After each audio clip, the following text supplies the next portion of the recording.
Bonjour et bienvenue dans la météo du Bitcoin, j'espère que ça va bien, Gabriel ici pour vous servir, ça fait quelques temps que je n'ai pas fait de vidéo et je vais pas en faire pendant quelques temps malheureusement.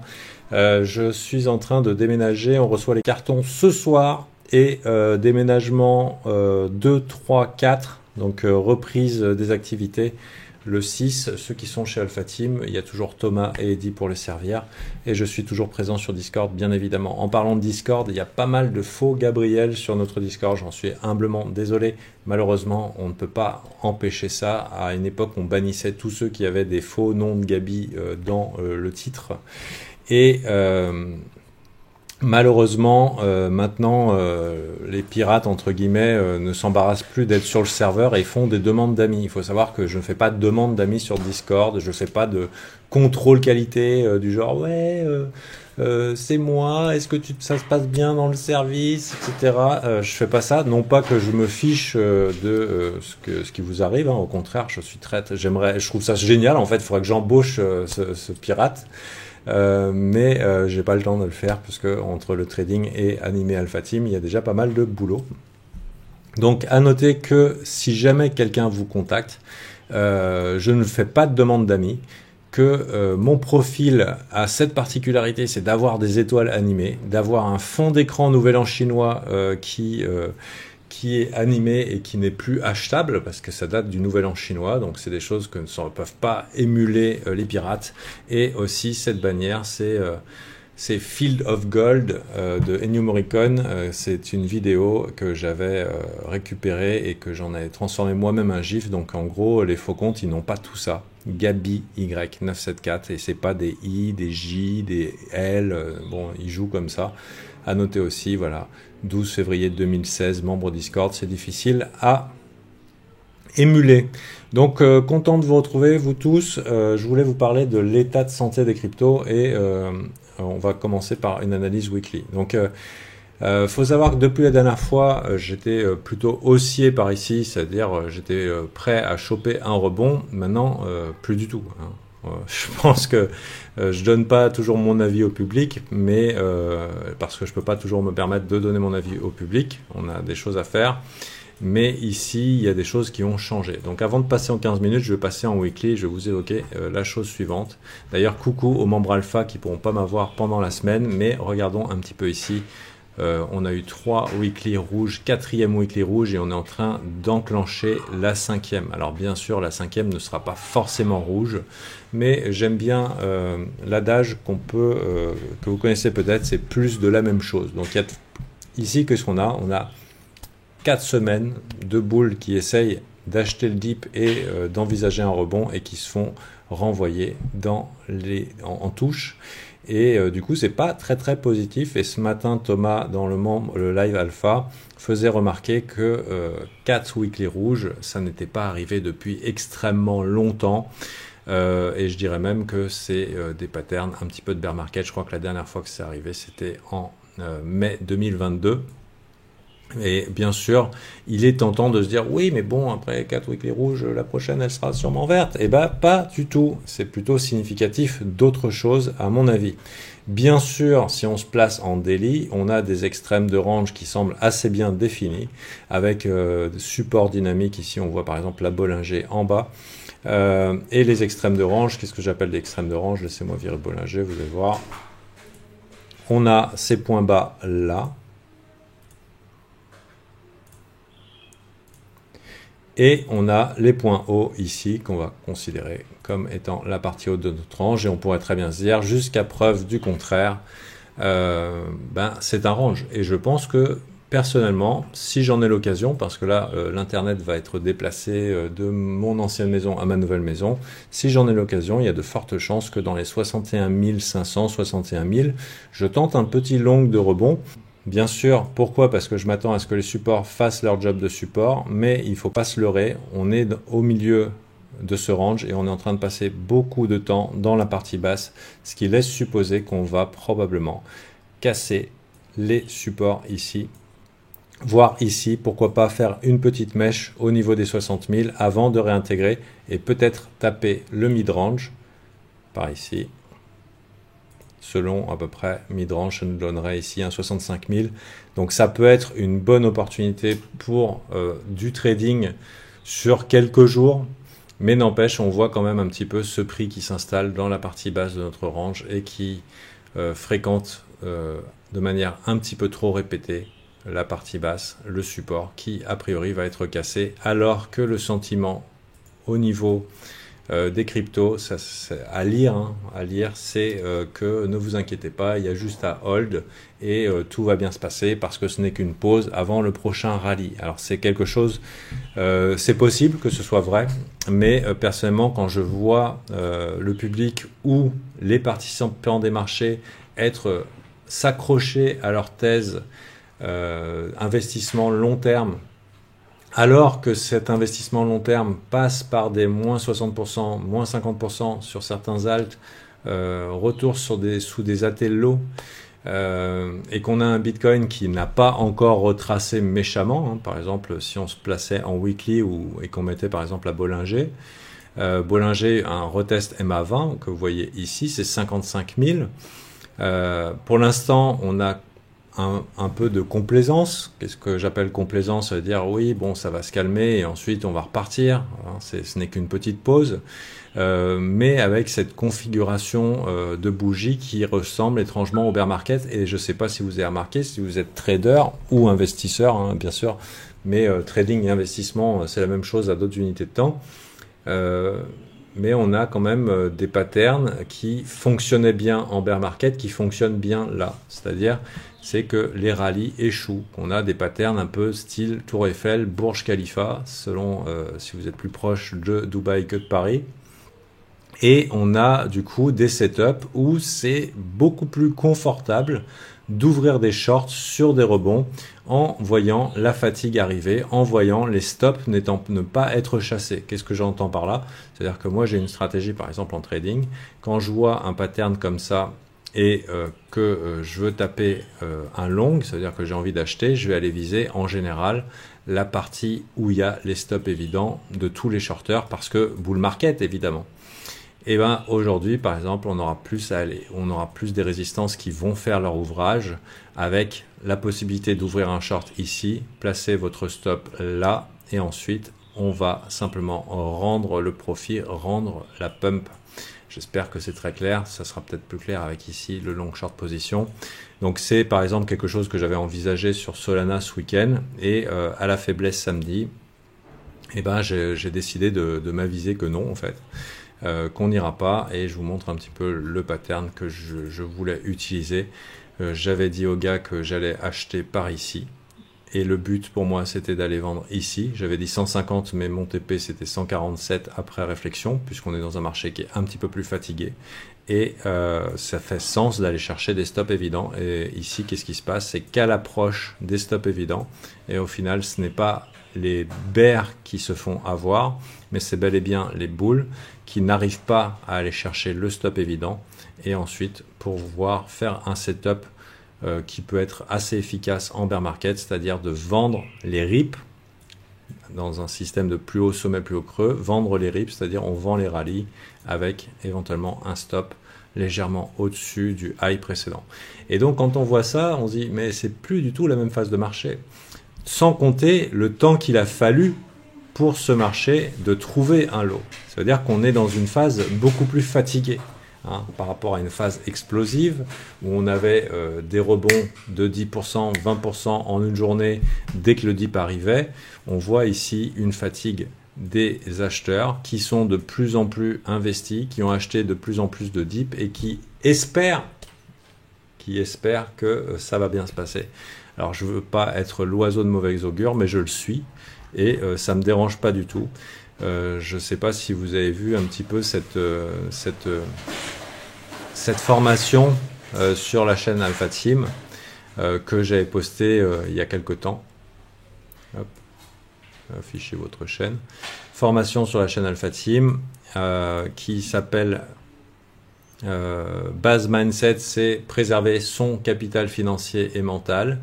Et vous avez ici la belle histoire, gagner ou avoir raison, la majorité a tort.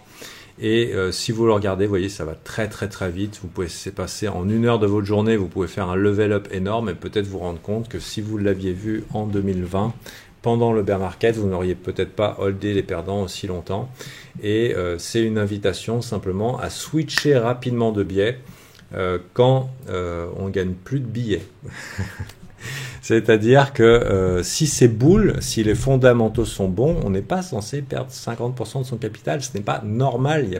C'est pas une respiration naturelle. Surtout quand le BTC, qui est la température du marché en général, est peut-être au tout début d'une phase de correction. Quand je dis une phase de correction, j'utilise ici bien mes mots. Quand je dis au début d'une phase de correction, c'est qu'au niveau de la weekly, on pourrait aller chercher les stops évidents qui sont ici à 59 000. Je vous disais, j'aurais bien ouvert un petit long sous les 60 000 chiffres ronds psychologiques pour un rebond, mais sans attendre beaucoup plus. Mid-range, et on voit. Peut-être nous laisser faire quelque chose comme ça. On verra un petit peu ce que fera le Bitcoin.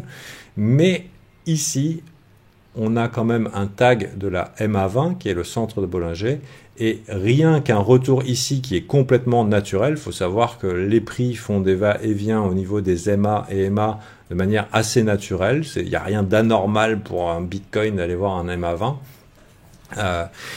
Ça serait même pas méchant, hein. Mais par contre l'impact sur le marché serait énorme, sans compter que sur un retour MA20, que diraient les permabulls? Pas d'inquiétude, on long. Et qu'est-ce qui se passe si on installe en dessous? Si on va visiter la Bollinger basse, et du coup qu'on rentre dans une phase corrective beaucoup plus méchante, qui nous dit que, par exemple, on pourrait aller chercher, pourquoi pas, les 41 000 ou les 44 000. Ça serait pas déconnant avec un Bitcoin qui ferait son truc de Bitcoin, c'est-à-dire de prendre les gens à revers du mauvais côté, sans préliminaire. Donc, voilà. Personnellement, je considère que la méta du moment, c'est le cash. Aussi, je suis plutôt conservateur, donc je ne sais pas si je vous ai dit, mais je déménage. Donc jusqu'au 6, j'aurai la tête dans les cartons, donc j'aurai pas grand-chose ni à dire ni à faire. Peut-être le moment exact, je sors cette météo, c'est le moment du renversement. Bien sûr, tout peut arriver, c'est quelque chose avec lequel on est conscient. Mais une chose est sûre, c'est que ce que vous trouvez sur Alpha Team, c'est quelque chose qui n'est pas la chambre d'écho qu'on peut trouver sur Crypto Twitter ou YouTube, parce que personnellement, j'assume complètement le fait d'être là pour des profits. Je suis trader et investisseur quand il faut être investisseur, et je suis là pour faire des profits. Et mon but n'est pas d'être le héros qui coule avec le Titanic, comme je disais dans le défi Crypto Invest, quand les gens ils commencent à faire les héros et dire ouais mais de toute façon moi je coulerai avec le bateau, on est là pour la technologie. C'est le pire qui puisse arriver, parce que le marché va essayer de déloger les gens qui pensent comme ça en allant heurter leurs convictions sur des niveaux de prix qui font très mal. Et pour l'instant, on est vraiment sur quelque chose qui fait pas mal. Bitcoin, là, il n'y a rien qui fait peur encore. Et j'essaye juste d'inviter les gens à penser, et si ça fait peur? Et si ça fait peur, qu'est-ce qui se passe? Voilà. On a quand même des indices boursiers qui sont pris des petits dégâts. Je pense que pour le Nasdaq, c'est la même. On est dans une phase un petit peu de complaisance. On est dans un rebond de complaisance, c'est-à-dire, ne vous inquiétez pas, ça va repartir, et que c'est très difficile pour les gens de se dire que les choses ont changé. Mais les choses ont probablement changé, et il faut peut-être laisser l'été se passer, de nouveaux narratifs émerger. Si tout le monde a les mêmes bagues, je pense à l'intelligence artificielle. On était tous d'accord pour dire pendant des mois, ouais, c'est l'intelligence artificielle, et le marché nous a donné raison. Mais quand on a un Nvidia qui se prend une méga claque, ou quand on voit un Meta qui se prend une méga claque, bon, Nvidia, il a bien rattrapé. Mais d'ailleurs, c'était un gros moteur de baisse sur le Nasdaq. Donc là, disons que Nvidia, c'était le dip, fallait l'acheter. Mais après, un dip de cette amplitude, quand on fait une weekly de 7%, on peut s'attendre aussi à du range. Donc à voir un petit peu comment ça résout ici. Mais on a eu par exemple un Meta qui s'est pris une grosse claque suite aux pertes annoncées. avec un gros dip significatif. On voit ici qu'on a des vendeurs qui sont bel et bien présents. Bien sûr, c'est toujours la faute à une news en particulier, mais on voit que après, ce qu'on pensait, c'est que ça montrait à l'infini, il n'y aurait jamais de dip. Et ben les dips, ils arrivent, et y compris dans le marché des actions, ils sont significatifs. Ici, 15%, on a fait même un moins 20%. Je vous montre aussi, par exemple, le dollar index. Au niveau du dollar index, même si on est dans cette phase où le dollar index est en train de taquiner et probablement va range un petit peu dans la même zone où il faisait du range précédemment par ici au niveau des résistances, il y a un moment où il va résoudre, et s'il résout par le haut et qu'il accepte, on se retrouve avec une structure de type AB égale CD. AB égale CD, c'est assez courant avec une consolidation entre les deux, et ça ferait très mal, hein. Ça ferait très mal sur l'ensemble des marchés. Donc ça peut arriver. Comment on s'y prépare? Par exemple, on peut mettre une petite alerte quand on voit le dollar approcher un petit peu des résistances, parce qu'un breakout par ici, ça peut être un événement qui peut être assez dommageable sur l'ensemble des marchés. Donc je crois qu'on avait eu un gros rallye, c'était en mars pour le Covid, mars 2020, vous voyez, gros rallye de 2 jours, il n'y a pas suffi de grand chose pour faire une claque énorme sur l'ensemble des marchés à risque, hein. Il suffit d'un move comme ça, qui peut s'exprimer par bombe Intel, guerre Intel, président qui dit merde. Voilà. Je ne sais pas si vous vous rappelez, quand président qui dit merde, Donald Trump était c'était très très funky de faire du trading avec son compte Twitter actif. Et voilà. Donc ici, on a un BTC qui est en mode je fais un dip, mais pourquoi pas un retest des highs et on verra. Il y a ça, mais je pense quand même que la dynamique a changé. La dynamique a changé et qu'il faut l'accepter. C'est pas parce qu'on a été servi beaucoup d'argent très rapidement en très peu de temps que c'est obligé de continuer comme ça. Et on peut avoir des mois d'été qui nous mettent un petit peu le doute. Au moins un petit peu le doute. Comment on peut faire un petit peu le doute? On peut faire un petit peu le doute avec des phases de marché un petit peu comme celle-ci, qui se mettent à range sans aller nulle part. C'est-à-dire que ça se trouve, BTC ne perdra pas ses 60 000 ou ne va pas s'installer dans les 60 000, ne va pas faire le truc vraiment très bearish que je viens de dire qui peut vous énerver ou vous faire peur. Peut-être il ne le fera pas. Et comment, dans ce cas-là, on met le doute? C'est avec des rallyes et passer un petit peu trop de temps sur les supports. C'est « Ah, tu le vois le précipice, tu le vois le précipice », ce genre de truc. « Ah là là, oh !» Ah putain, ah. Et en fait, on fait un peu de la correction horizontale, correction par le temps, un petit peu comme dans cette zone ici, où finalement, on va nulle part et que le dip, il vient pas. C'est très possible que ça arrive comme ça. Et du coup, parfois, simplement le temps, l'usure mentale, le doute persistant, peut faire switcher une majorité d'acteurs du marché qui est en mode « Non, mais nous, on va hold jusqu'à la mort ». Et du coup, c'est inquiétant pour la suite parce que en général, c'est pas quelque chose qu'on a envie de voir pour une continuation haussière, c'est qu'on soit tous dans le même wagon. Si on a tous acheté, qui va acheter plus haut, entre guillemets. Des fois, simplement des petites visites comme ça répétées qui mettent le doute, avec des fois la pichenette de trop, la bougie rouge de trop, le range de trop. Venir à bout d'une majorité des participants qui disent fuck this shit, je vends toutes mes cryptos et je me barre. Et là, éventuellement, on peut réavoir un rallye, mais c'est pas forcément rapide. Voilà. On a eu ce genre d'expérience au moment où je vous l'ai dit, avec le round 2 du bull market, où finalement on n'est pas allé beaucoup plus haut. Hein. Vous avez vu, clac, clac, clac. Hein, c'est le même move, mais ce move-là était quand même sympa à prendre du côté des altcoins. Il y a eu quelque chose de bien. Donc, à voir un petit peu si ça se produit et est-ce que les narratifs ne vont pas changer. Donc, j'étais parti sur Nvidia qui m'a surpris ici avec le rebond relativement rapide, mais je me disais si Nvidia se prend un 7% dans la journée dans le rouge, qu'est-ce qu'on peut attendre par exemple d'un AGX ou d'un RNDR que tout le monde a acheté encore et où la majorité de ceux qui savaient pas trop quoi acheter ont acheté la même chose en disant nous aussi, et que finalement on est tous en train d'attendre avec le même bag. Est-ce que le narratif ne va pas changer? Est-ce qu'il n'y aura pas un défi layer 2, un nouveau truc super shiny, super intéressant, super porteur?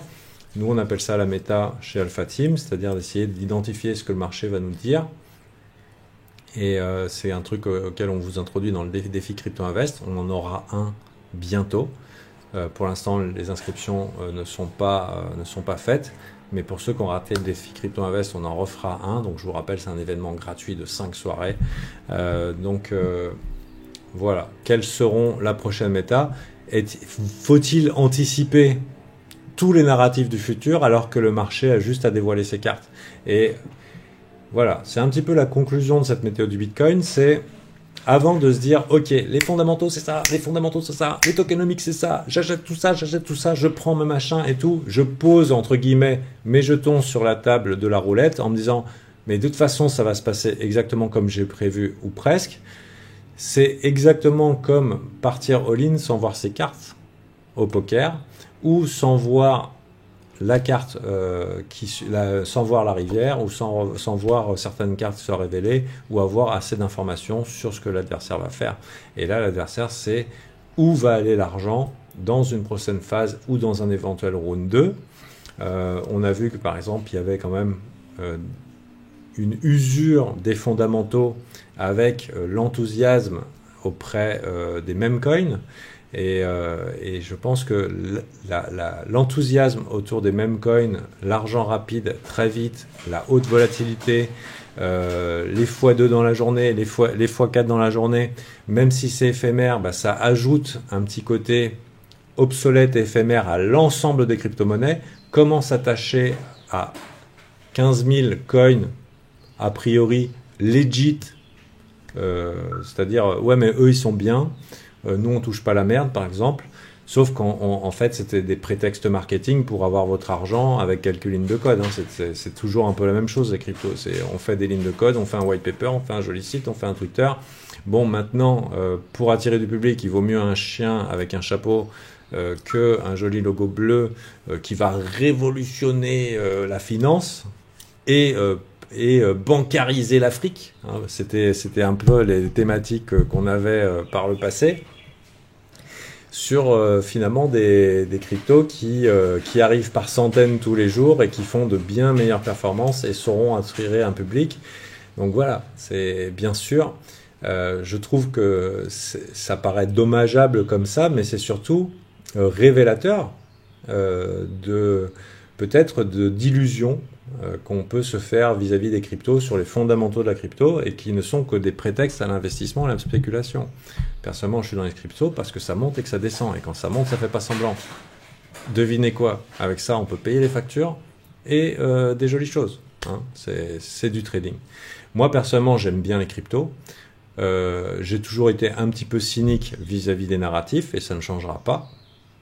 Mais j'ai toujours aussi une préférence vis-à-vis du sentiment et de l'analyse technique par rapport aux fondamentaux, même si les fondamentaux fonctionnent, mais des fois, simplement être capable d'identifier les méta, comme je vous ai dit, c'est quelque chose qu'on a introduit avec Thomas dans le défi Crypto Invest, c'est plus important, et actuellement, la méta n'est pas révélée. Et c'est pas parce que, si vous comprenez pas la méta, c'est la meilleure manière de jouer. C'est la manière de jouer la plus facile. Par exemple, si vous êtes à League of Legends, si vous avez un gros tank en face, vous avez besoin d'un gank ou quelque chose comme ça. Ou je joue pas à League of Legends, donc c'est un très mauvais exemple.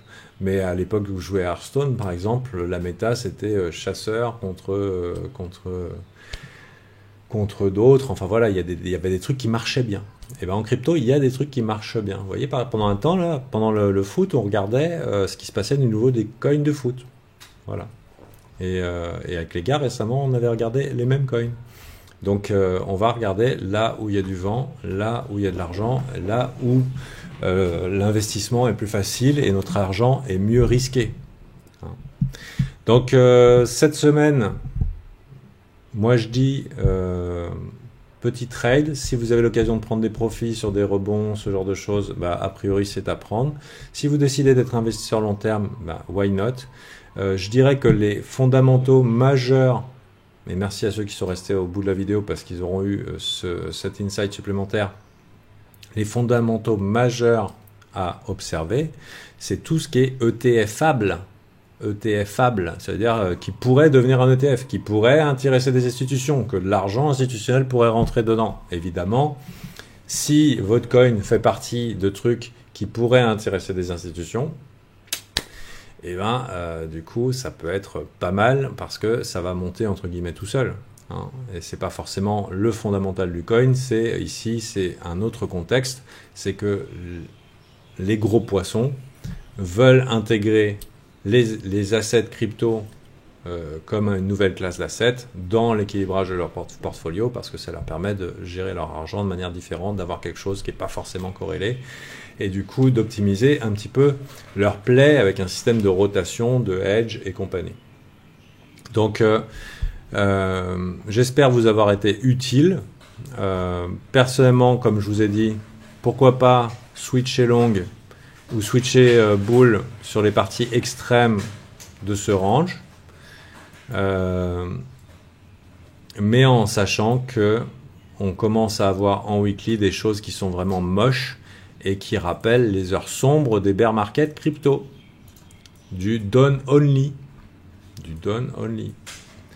Donc de la même manière que c'est pas parce qu'il y a eu 4 bougies vertes que ça va s'arrêter à la prochaine. Quand on commence à avoir 4 bougies rouges, il y a quelque chose d'anormal. C'est notre putain de Bitcoin. On n'aime pas voir ça. Donc voilà. Donc ne soyez pas trop complaisants. Quand je dis ne soyez pas trop complaisants, ça veut dire ne soyez pas butés. Comment on peut se préparer psychologiquement? Par exemple, vous êtes all-in. Et là, je vous ai mis le doute. Avoir un peu de cash. Si jamais il y a un truc qui dip. Par exemple, Solana, moi, c'est un truc que j'aime bien. Je trouve que c'est un truc ETF-able. Mais plutôt que d'être all-in Solana en disant mais de toute façon pas de problème, ça va aller à 1000 à la fin, possible, mais si on passe par la case 50 ou 60 entre, hein, ou la case 80, le passer sous le chiffre rond psychologique qui fait mal, est-ce que vous avez de quoi acheter le dip? Voilà, c'est ça que je parle. Est-ce que vous avez de quoi acheter le dip? Si vraiment il y a quelque chose qui correspond ici à cette case ETFable. Et ensuite, voir ce que les gros poissons décident de faire, de pumper, etc. Qu'est-ce qui pourrait être nos narratifs dans un round 2? Voilà, c'est tout le bien que je vous souhaite. Je vais partir en mode silence radio, l'internet va passer dans la nouvelle maison, les cartons vont commencer à être faits ce soir et tout. Je vous souhaite le meilleur et bien sûr... à très bientôt. Allez, bye bye.